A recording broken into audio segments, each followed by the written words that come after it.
So just wanted to share real quickly what I'm getting. I'm in my yard right now, and thanks to my feeder, I have the red poles, which have been here, but then also there's gray-crowned rosy finches and even a Cassin's finch.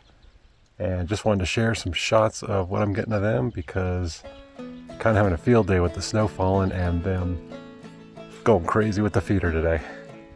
These common red poles have been hanging out in the area all winter long and have been taking advantage of a number of feeders in the area, including mine.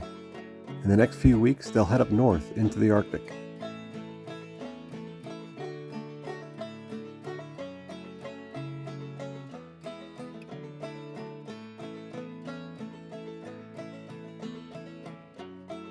Gray-crowned rosy finches had been eluding me, so I was really happy to see a whole flock of them visiting with the red poles at my feeder.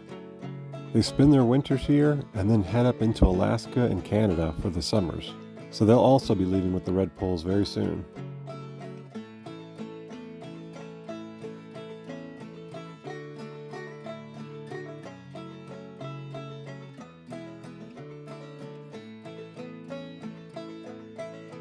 Mixed in with the gray-crowned rosy finches, I also saw this black rosy finch, which I was really excited to see. As lifer number 221, this was the only one I managed to see. Their range is much smaller and they do stick around this area, but they are hard to spot. And finally, this Cassin's finch, while common, was lifer number 222 for me. While some will winter down in Mexico, many do spend all year long in the Rocky Mountains and Great Basin areas.